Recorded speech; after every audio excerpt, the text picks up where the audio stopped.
Okay, Brother Rob Wilson here.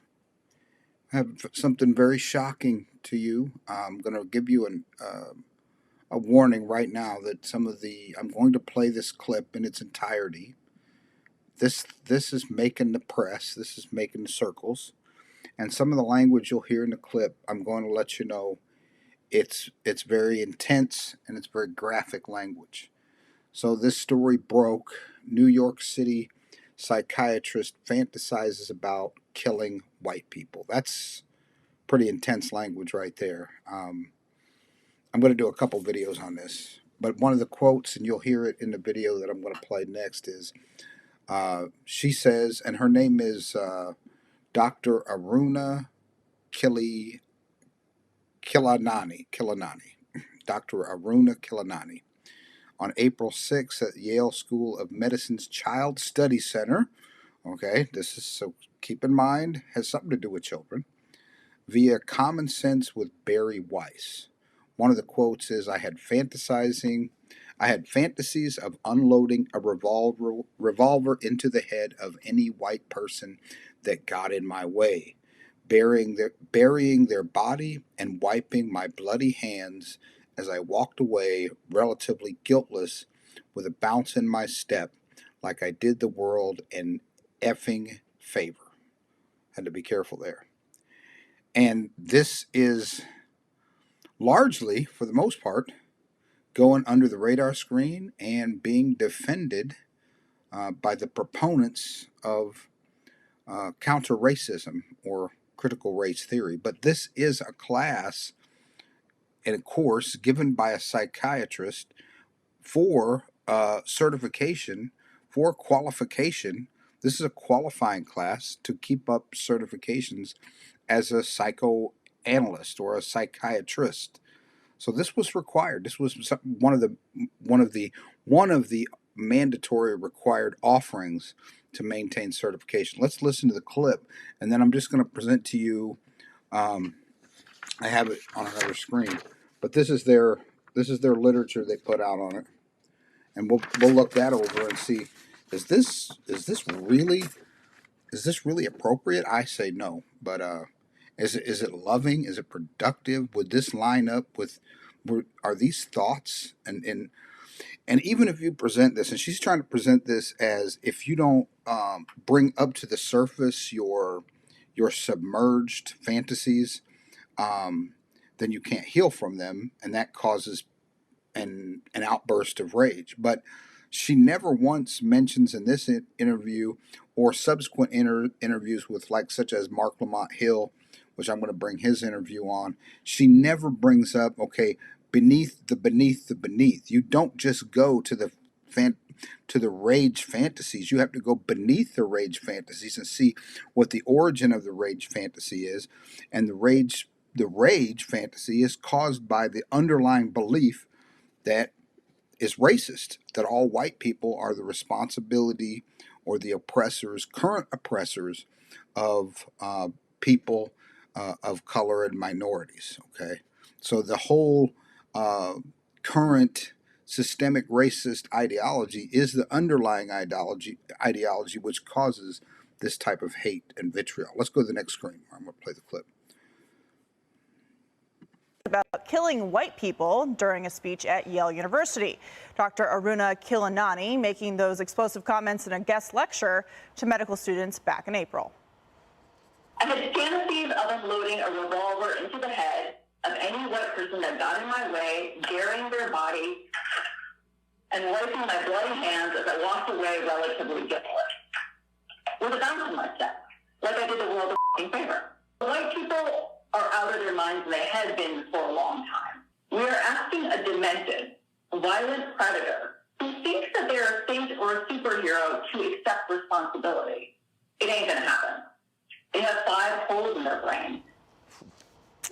The psychiatrist claims she was taken out of context and was speaking metaphorically, and Yale is now backtracking, saying in a statement that those comments are antithetical to school values, but the university was well aware of the speech and reportedly restricted online viewing after it happened. So, Dana, it seems like the doctor needs a doctor. Right, so this class that she was teaching was one that would allow you to get your licensing credit. So it's one of the ones that you had to take. So this is the kind of thing that is allowed, right? So if you wanted to become a psychiatrist, you could go to this lecture and take her class. As I read that entire interview that she did with Bari Weiss, and I have to say, like, to me, I'm not a psychiatrist, obviously, but I was like, this person is insane. And the fact that Yale tried to suppress views, like, where have we heard that before? Like, is that censorship? Like, is that wrong? That they knew that it could cause them a big problem. I can't imagine that they want this kind of person there. Now, some people might say, that's just one lady. It's just one lady, and it's not representative. But when you think about how much we're all talking in the country about critical race theory curriculum that's being suggested for schools, districts all across the country, like this type of thing is happening at the universities, then where do they go next? Right? They graduate.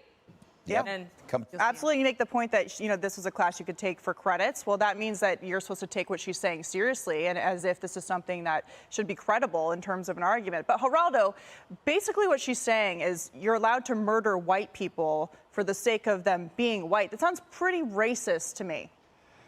Well, I don't know about you white people, but... Is it racist? Is it? What you mean, we? It is.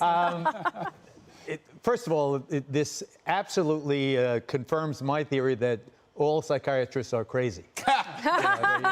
You just smeared a whole group based on... I did. I smeared the whole group. But you want to answer my question. This casual hatred is very, very troubling, and it underlies a lot of a vibe that's out there right now where you have, talk about critical race theory, you have critical race relations going on all over the place, this one to that one and this one to that one. I think it's very, very troubling. I was a fellow at Yale at Calhoun College, named after Senator John C. Calhoun, from the early 19th century, who was a racist apparently. John Kennedy said he was one of the great senators ever, but they rediscovered that he was a racist a few years ago, and so they changed the name of Calhoun College, where I was a Calhoun Fellow, and I quit. I quit because it was so gratuitous. They were so politically correct, and to launch this person and then attempt to cover it up. It's never the crime, it's always the cover up. They got, and I say that I have a beautiful third-year law student at Yale, my daughter. I'm very proud of the association, but this woman is nuts. Greg? Yeah, I mean, when Dana says it is, how many minds has she touched that end up in your human resources department, right? Or in public relations. And the goal, without question, is to create a race war. This language isn't about uniting a country. It's about splitting it and making sure that it ends violently. Can you imagine having her as, she has patience. She actually has. Yeah. Could you imagine if she was your analyst? Because she's actually talking about her white patients publicly. And she was not using their names, but lumping them in and describing them as guilt-ridden, bread-rejecting freaks, which is when you generically apply like a certain kind of identity to a group that's negative, that's racist. She was basically demeaning all of her white patients. Imagine how quickly a white MD would be disbarred if he had publicly smeared his black patients. Yeah. If he got up there and says, the problem with my black patients, A, B, C, and D. That person would be naturally scorned. This backlash that she's experiencing now isn't even a backlash. Yeah, no. It's us talking about it while Yale covers it up. She confessed, by the way, in her defense about it being out of context, what she's trying to say is that she once, I believe, was a person so consumed with anger and that she's confessing it now. She's telling you, this is how I feel because I hate white people so much. And that's the context. The problem is she identifies her problem, but not the source. And her source is the obsession with race. The more people become obsessed with race, the more of this delusion and antipathy and hatred will spread. And it's demonic. It's actually, when you hear that, you feel the presence. It's demonic. Yeah, Sean? So I want to make a couple points. So the name of the speech at Yale was The Psychopathic Problem of the White Mind. Right. Can you imagine putting any other race in there? Right. Insane. So what concerns me is you have all these little kids across America who are being taught that they're white supremacists because they're white, or they're racist because they're white. I mean, how destructive is that for little children? Number one. But what concerns me more is the Democrat Party is pushing this ideology, and they have a long history as racist, segregationists. They supported Jim Crow, and they're doing the same thing here, just in a different way. Now they've switched from black, and now they've gone to white. But this is the MO of Democrats: racism, segregation, separation on race, and it will destroy our country. Yeah, it comes down to identity politics, which is now manifesting itself in a worse ideology, which is critical race theory. All right, up next, Whoosh! I couldn't agree more. This is Brother Rob Wilson. I love y'all, but I can't remain silent on such a topic and the way it's presented. I mean, it's presented in such a way that is antichrist. Like you got on national TV newscasters saying something is demonic. I mean, I want to ask you, and the Bible clearly reveals in the last days that people will depart from the truth and follow deceiving spirits and doctrines, or a philosophical worldview, or something you can write down, something like these are doctrines. This woman is teaching a doctrine of hate. The critical race theory is teaching a doctrine of racial division. I do not believe you can be colorblind. Now, for this reason, because you have to be color aware so that you can see, to do anti-racist work, to ensure that someone is not being treated in a prejudicial or discriminatory way, you have to realize that we are different. So we're not going to be colorblind. But this is the blind trying to lead the blind by making it all about one color. So suppose you're in a workplace, and I know this has happened before, and it's happening all the time now. There are minority-owned businesses who will literally, intentionally hire only minorities and exclude someone subsequently called the majority or white folk. I don't even like using that. It just makes me sick to hear. I consider myself, I know where I come from, I know what I am, but I consider myself primarily a man of God. And so we can't be colorblind, but we also can't be character blind either. We can't be blind to the character of the doctrine which is being presented. Now let's just look at the flyer. Now, if you were a person, let me make this a little bigger. Child Center Ground Rounds presented by Yale School of Medicine Department of Child Study Center. Alarming. If you got the name Child Study Center attached to it whatsoever, and this is what you're promoting, I'm concerned. This is the title right here: The Psychopathic Problem of the White Mind, in red. I did not highlight that.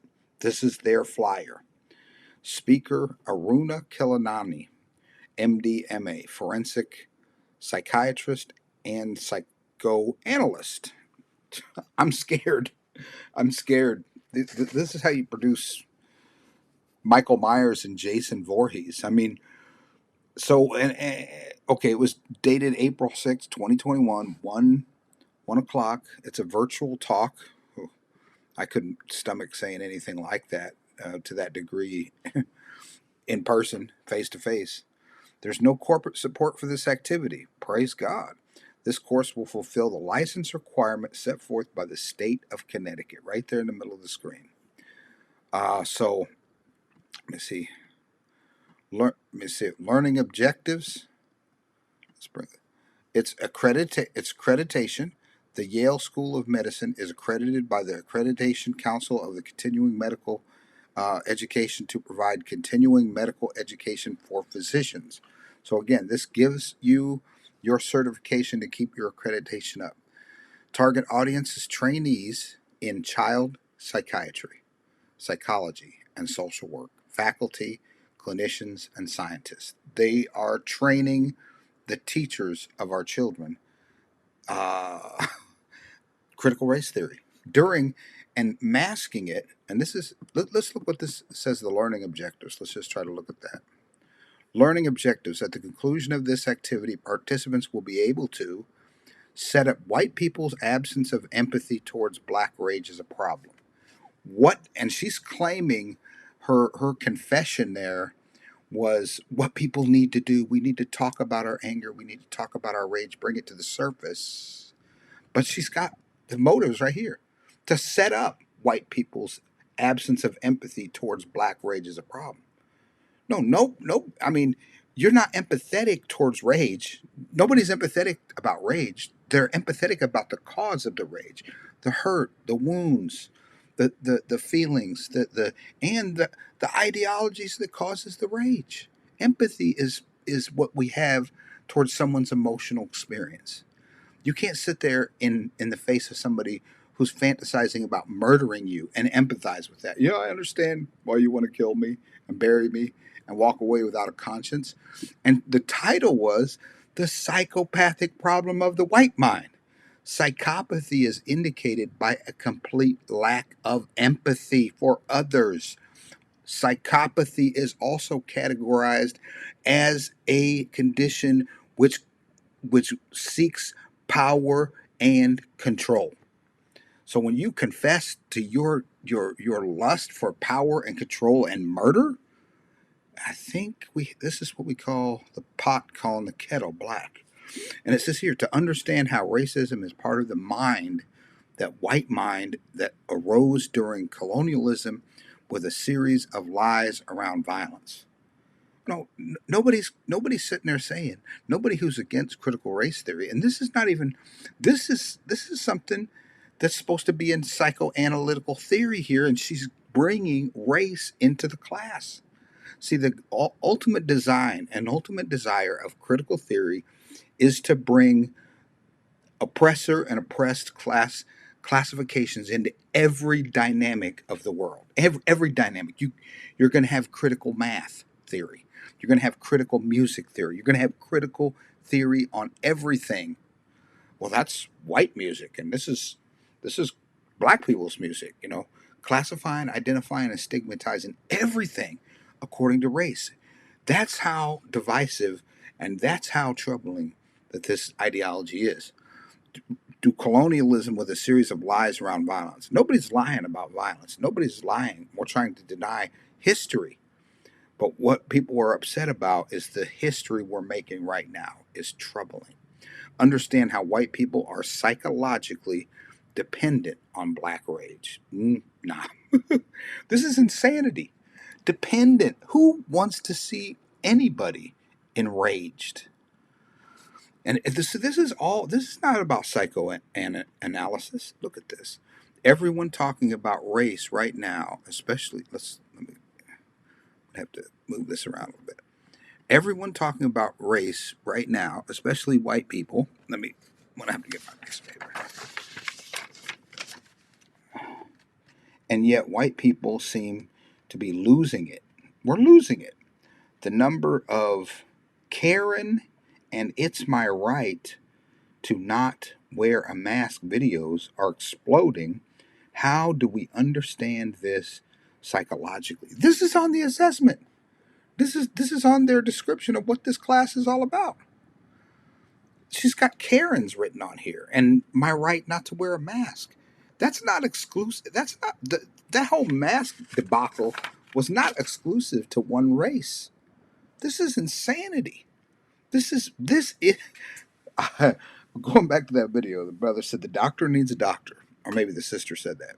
Ooh, I pray that this is troubling to you, that this and alarming to you, and not just to alarm or trouble you, but to make you realize that we are absolutely in an ideological warfare right now. Well, that's it. Child Study Center Grand Rounds presented Yale School of Medicine Department of Child Study, The Psychopathic Problem of the White Mind, Aruna Kiliani. Please drop in your comments. Do you approve of this? Is this the type of ideological warfare that's going to make our country great again? Or make our country great? I don't want to be described. I'm not MAGA at all by any means. Not by any means. I am an independent, completely independent. I promote Jesus, and if you're a Christ follower, and if you if you're a Christ follower, can our values and our Christian faith align with such divisive hate speech and what I consider classical racism? I mean, you are identifying an entire people group, regardless of their character, regardless of their actions, regardless of their personal lifestyle and choices they've made, as all guilty. This is the same thing. This is the same propaganda that Adolf Hitler used in Nazi Germany to turn the political opinion against the Jewish people. This is the rise of fascism right now. I'm telling you, and it's not overreactionism to consider that and to call it that, to call it what it is. All right. Let me know what you think.